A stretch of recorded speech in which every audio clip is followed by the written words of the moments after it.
Welcome back to the deep dive. Today, we're taking a very small source. A really small one. Yeah, just a single journal entry from a collection called 13 Days of SNEACful SNEACful Gratitude. And we're going to prove that, sometimes the shortest pieces of writing can hide the most powerful insights. That's absolutely right. We are zeroing in on the entry for 11.15.25. And you're right, the source is tiny, but the philosophical ground it covers is, well, it's immense. Oh. Because it tackles one of the oldest, maybe one of the most exhausting cliches out there. Oh, don't tell me. The cup half full or cup half empty question. Ah, of course. Yeah. Everyone knows that one. And you instantly brace yourself for like a lecture on optimism versus pessimism. Right. But what's so brilliant about our source today is that it skips that debate entirely. It doesn't ask you to judge the amount of liquid you have at all. It doesn't. What's fascinating here is the immediate pivot. This author, they don't seem to care about the state of fullness or emptiness. Yeah. They go straight to the foundation and they declare, I'm grateful for just having a cup in life. Wow. Okay. And that just shifts the entire conversation away from measuring your success or, your failure. To simply acknowledging your potential. Exactly. And that is the central premise we're dissecting in this deep dive. I mean, how much weight should we really be placing on our capability over our immediate assessment? We're exploring the gratitude found not in the contents, but in the container itself. Right. Let's unpack that shift because it's crucial. Usually that cliche forces us into a binary judgment, right? Am I winning or losing? Am I doing enough? Yes, it's immediate self-critique. But this source forces a pause. Yeah. It says, wait a minute, before you even look inside, just acknowledge that you still possess the tools to, participate in your own life. It's recognizing that foundational readiness.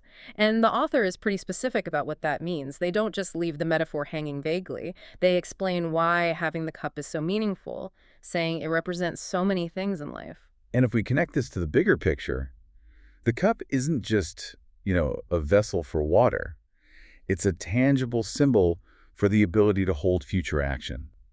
The author details exactly what that capacity represents. Which is? Dreams, goals, and the future itself. So if you think about it, the act of just getting out of bed and having a cup, Yeah. It means you still have room for a new dream. Yeah. You still have the capacity to make a new goal. You still believe in a future that can be shaped. Exactly. The gratitude is for the opportunity to strive, regardless of what yesterday looked like.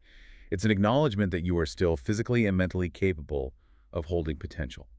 The ability to plan for next week, or save for a trip, or look forward to a project, that is the cup. But I have to ask, doesn't this run the risk of, a kind of spiritual bypassing? What do you mean? Like, if I'm constantly just grateful for the capacity to dream, aren't I avoiding the hard work of actually filling the cup? It seems like a very comfortable place to hide.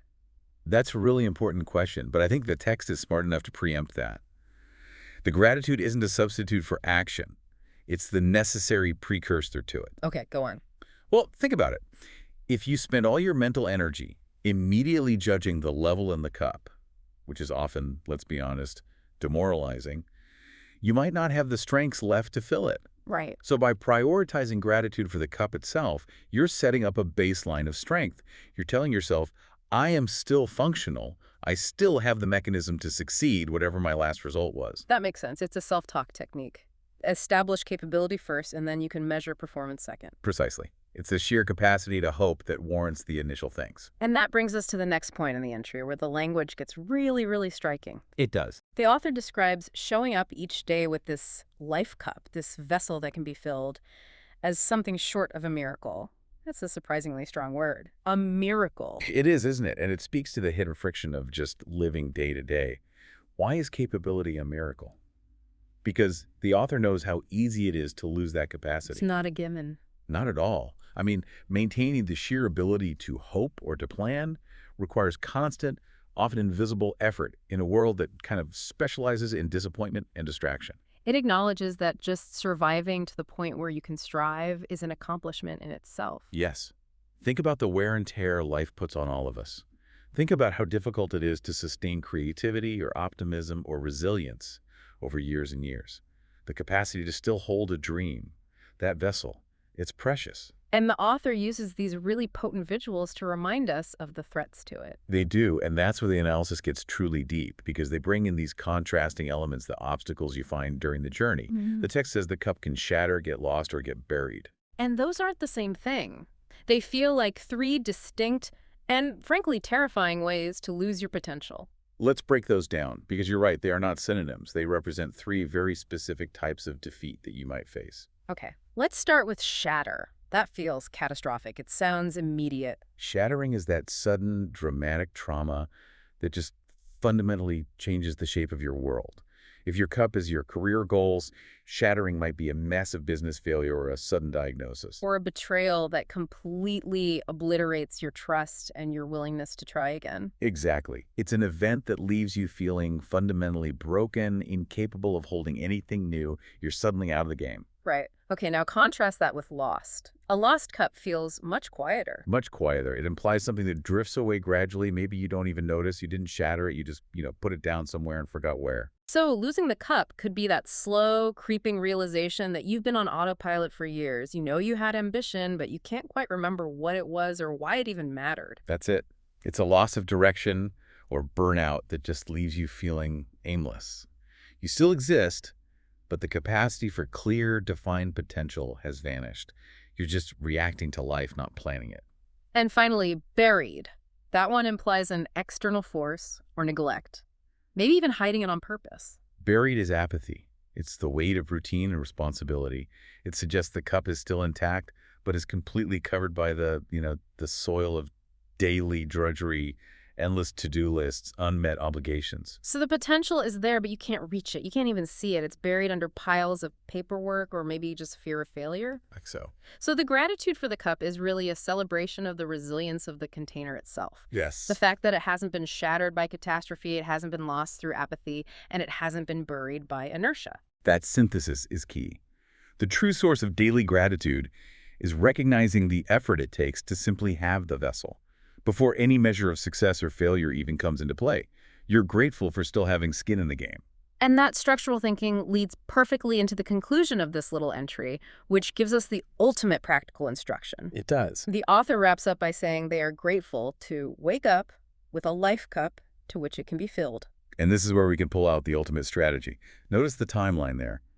The first, conscious thought waking up, is paired with gratitude for the cup. The assessment of whether it's half empty or full is something the author explicitly says is pondered afterward, not first. That distinction, capacity first, critique second, that is the operational nugget here. If you're prepping for a stressful meeting or trying to start a difficult project or, just facing a Monday morning, your first mental move dictates your success. Absolutely. If we start the day by immediately assessing fullness, our lack of sleep, the size of our workload, our perceived shortcomings, we risk immediate demoralization. We're instantly on the defensive. But by prioritizing gratitude for the capacity, we establish a foundation of strength. We remind ourselves, I still have the ability to formulate goals and take action. It's a strategic mental trick. It ensures the cup remains intact and ready for whatever the day is going to pour into it. It dictates where your initial conscious focus goes. Capacity is the precondition for success. Right. If you don't secure the capacity first, the measurements later are almost irrelevant because you've already mentally compromised the vessel. That shifts the entire narrative of self-evaluation. You're starting from a place of, I am capable and ready, rather than, am I winning or losing today? It ensures you treat your ability to dream as a protected asset. It is a profound instruction on mental preparedness. It teaches you to celebrate your potential before you demand results from yourself. So, what does this all mean?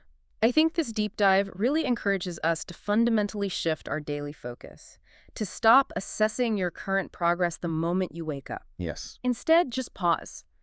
Acknowledge your fundamental capacity for the future and be genuinely grateful that your cup hasn't been shattered, lost, or buried. And that leads to a necessary final thought for you to carry forward. If the core act of gratitude is simply having the cup, this vessel of hope, dreams, and goals, what specific daily protective measures are you taking right now to ensure that cup remains safe, accessible, and intact? What are you doing today to keep the dirt off and make sure you remember where you put it down? Something for you to mull over as you prepare for your next big thing. Until next time, keep digging deep.